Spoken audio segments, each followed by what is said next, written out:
Namaskar children. So today we will continue chapter 2, writing a city life. And you have seen in history chapters are long, but still we are just studying the chapters topic wise, so it will be easier for you to learn. हमने first chapter में early human being के बारे में पढ़ा था. Next chapter हमने city में development कैसे हुए, सिटीज डेवलप कैसे हुई, ट्रेड कैसा था, टेम्पल्स कैसे थे, उनका आर्किटेक्चर कैसा था, उसके बारे में जाना. सो आज हम क्या कर रहे हैं, स्पेसिफाई कर रहे हैं एक सिटी के बारे में, उसके फीचर्स को जानकर, और उस सिटी का नाम है उर. This is one of the earlier city of the time and the name is उर. So today the topic which we are going to focus, that is the main features of the city Ur, and the chapter is chapter 2, writing and city life. Writing and city life chapter का topic है Ur. उस city के बारे में जानेंगे. When we come to know about some example, जब हम किसी एक एग्जाम्पल को जानते हैं, समझते हैं, then we will be able to visualize the whole structure of the time. उस एक सैंपल से हमें उस समय की सिटी के बारे में, उनके कल्चर के बारे में एक ग्लिम्स पता चल जाती है. So now today we are going to discuss about उर.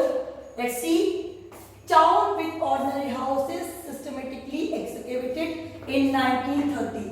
1930 में इसे खोजा गया, निकाला गया, जिसमें कि ऑर्डिनरी हाउसेस मिले. यहाँ पे रॉयल हाउस की बात नहीं की है, ऑर्डिनरी हाउस की बात की है. इसका मतलब वहां पे रहने वाले जो लोग थे वो ऐसा नहीं रॉयल फैमिलीज होंगी नहीं, but mostly the people were living in the ordinary houses. It means वहां का अगर हम स्ट्रक्चर विजुलाइज करें तो middle class people, ordinary people were residing there.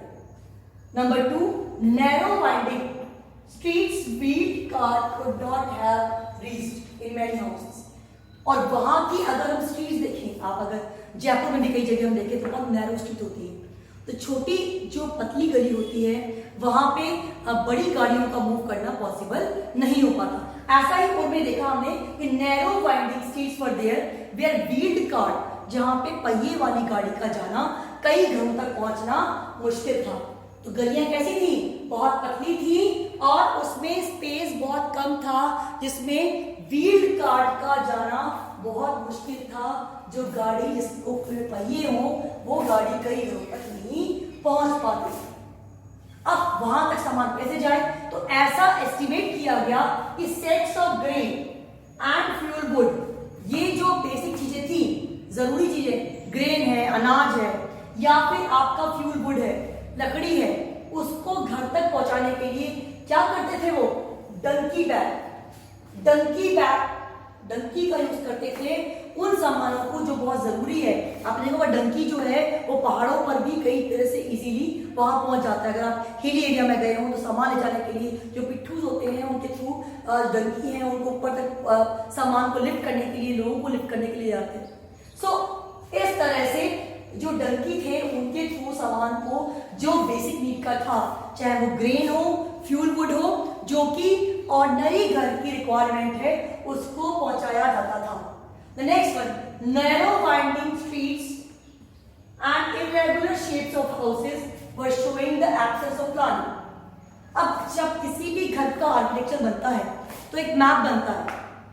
उस मैप में आपने देखा होगा आर्किटेक्चर जो होते हैं वो आर्किटेक्ट क्या करते हैं, उस आर्किटेक्चर को पहले बनाते हैं.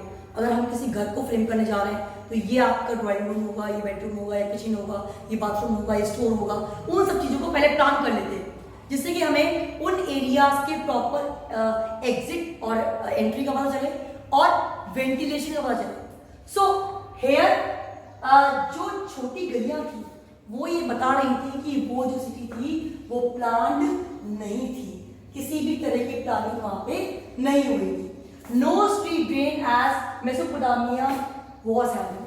मेसोपोटामिया में जब हमने स्ट्रीट्स वगैरह को देखा तो वहां पे ड्रेनेज का एक प्रॉपर सिस्टम था कि जो गलियों का पानी है वो बाहर कैसे निकले, उसका एक प्रॉपर सिस्टम मेंटेन था, जो कि यहाँ उसकी एब्सेंस थी. ऐसा कोई सिस्टम मेंटेन नहीं था कि ड्रेन जो नाली का पानी है उसके प्रॉपर एग्जिट का मैथमेटिक होगी. The next, drains and clay pipes were invited found in inner courtyard and of drain pipes थे, जो नालियों के पाइप वगैरह थे, ड्रेनेज सिस्टम, वो अंदर कोर्टयार्ड, घरों के अंदर कोर्टयार्ड में पाया गया।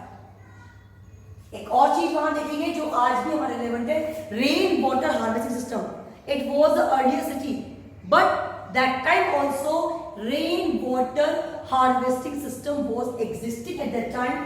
कैसे था वो कि now house roof sloped inward and rain water was channeled via drain pipes into sub। अब जो हाउस रूफ्स थी वो स्लोप के रूप में, स्लोप क्या होता है, डाउन फ्लो में जाने वाला, जिससे पानी प्रॉपर डाउन में फ्लो हो पाए। उन स्लोप के थ्रू पानी बह रहा था और कहां जा रहा था, सम्स में। सम्स क्या थी, सम्स थी कवर्ड बेसिन, नीचे का अंडरग्राउंड का कवर्ड एरिया, जहां पे ग्राउंड का पानी और जो सीवेज का फ्लो है वो जा सके। तो रूफ से वाटर जो था वो डाउन एरिया में जा रहा था और इस सम्प में जा रहा था जो कि कवर्ड एरिया था। तो पानी और सीवेज का फ्लो जो था वो उस पर्टिकुलर एरिया में हो रहा था। The next one, people swept house and put refuge in street. लोग घर की सफाई करके जो कचरा था उसको स्ट्रीट में, गली में डालते थे। और when the people were walking, जब लोग वहां चलते थे तो उनके चलने से the particular refuse was going to be settled, वो कचरा वहां सेट हो जाता था and it was between the pavement। एक फुटपाथ, एक ऊंचा एरिया बनता था। उस ऊंचे एरिया के बनने से बारिश का पानी घर में फिर फ्लो नहीं हो पाता था, क्योंकि जो आपके घर के बाहर का एरिया है वो काफी ऊंचा हो जाता था, जिससे कि पानी नीचे ना आए। सो इन सच अ मैनर वो कैसे हो रहा था कि जब वो लोग घर का जो रिफ्यूज था, they were putting the refuse in the street. Now next one, light came in room via doorways not by windows. दरवाजे से लाइट अंदर आ रही थी, विंडोज से नहीं। तो it was created previously of the particular person, एक प्राइवेसी बनती थी कि आप पर्टिकुलर वहां पे हैं। तो विंडो से कोई लाइट नहीं आ रही थी, डोरवे से आ रही थी, दरवाजे से। This was the system. एक बार हम दोबारा रिवाइज करते हैं, टाउन विद ऑर्डिनरी हाउसेस। और क्या था, ये टाउन था ऑर्डिनरी हाउसेस का, जो कि सिस्टमेटिकली एक्सकेवेटेड हुआ 1930 में। नैरो वाइंडिंग स्ट्रीट्स वुड थी वहां पे, so wood cart was not able to reach at many places। Number 3, sacks of grains and fuel would have arrived on donkey back। donkey back के through जा रही थी sacks जो थी। narrow winding streets and irregular shape were showing the absence of town planning। town planning की absence show कर रही थी narrow winding streets और street drainage system जो कि मेसोपोटामिया में था, it was not there, the absence was there and there were drain pipes inside the house and the courtyards। roofs जो थी slope wise थी, जहां से वाटर का फ्लो जाके सब एरिया जो कि बेसिन का कवर्ड एरिया है वहां पे मूव कर रहा था। The next thing, people were putting the refuse in the street and इससे क्या था, वो जो पेवमेंट था वो काफी ऊंचा हो रहा था, जिससे कि पानी घरों में ना आए। The next one, the light thing was coming from the doorways, not from the windows। अब इन सब बातों के साथ ही वहां पे कुछ सुपरस्टिशंस भी थी। सुपरस्टिशंस, कुछ अंधविश्वास। वो क्या थे, देखिए आप। Number 1, a front door did not open towards another house was the key। Front door जो दूसरे हाउस की तरफ ना खुले तो वो घर लकी माना जाता था। Number 2, if the main wooden door house opened outwards wide corner। अगर जो मेन वुडन डोर हाउस था इट वॉज ओपन आउटवर्ड्स, तो बाहर की तरफ खुलता था, तो वाइफ जो थी she was, it is presumed that she is going to dominate on the husband. वो हस्बैंड को डोमिनेट करेंगी ऐसा मानते थे।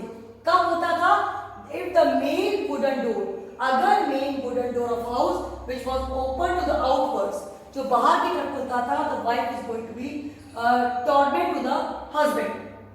देन टाउन ऑफ सेमेट्री, वहां एक ऐसी जगह कब्रिस्तान जहां पे जो आपकी डेड बॉडीज थी, ग्रेव्स थी, उनको देखा गया। कौन कौन सी थी, रॉयल्टी की और कॉमन्स की। दोनों तरह की ग्रेव्स मिली, रॉयल्टी की और कॉमन्स की। बट इसके साथ ही कुछ इंडिविजुअल जो थे वो बरीड थे under the floor of their ordinary house. कुछ अपने ऑर्डनरी हाउसेस के फ्लोर के नीचे भी बरीड किए गए। मतलब ऐसा नहीं था कि everyone was having the place in the cemetery, grave में डाल रहे हैं उनको, घर के नीचे ऑर्डनरी हाउसेस के नीचे बरी किया जाता था। So it was the example of few ordinary people also. So here we have seen the glimpse of city और अर्लियर सिटी थी 1930 में एग्जिबिट हुआ ये।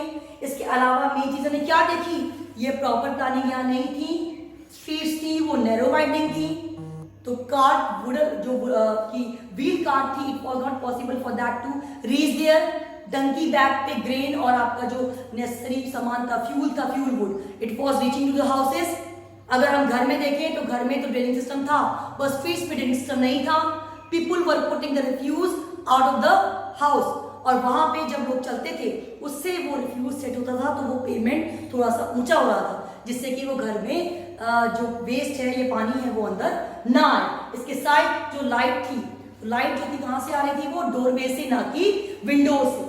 Then we have seen some superstitions, कुछ आपकी अंधविश्वास क्या थे। A front door did not open towards another, अगर फ्रंट डोर दूसरी तरफ नहीं खुलता है तो हाउस लकी है। अगर वुडन डोर हाउस की दूसरे हाउस की तरफ ओपन होता है, then wife is going to dominate the husband, and there we can see the symmetry of town, like graves were there, royals की भी थी, आपका जो पर्टिकुलर ऑर्डिनरी पीपल है उनकी भी थी, बट कुछ जो प्लेसेस थे वहां पे जो डेड बॉडीज थी वो बरी की गई under the houses of ordinary people. इसके साथ ही one rain water harvesting system we have seen there, slope बनी हुई थी रूफ पे, स्लोप के थ्रू पानी आता था और कहां जा रहा था वो सम्स में, वो क्या था, it was the covered basin जहां पे पानी और सीवेज वाटर फ्लो करता था। So this was the glimpse of the city Ur. ये हमने ओर सिटी की मेन आपकी जो प्रॉपर्टीज थी, फीचर्स थे, उनको ऑब्जर्व किया। एक एग्जाम में आता है और के फीचर्स बताने के लिए, you can give the whole description, they can ask about few superstitions क्या थी आपकी, आप बता सकते हैं। फ्रंट डोर वाली, when the court was lucky. Next, when the female is going to dominate the husband. Third, about the symmetry groups.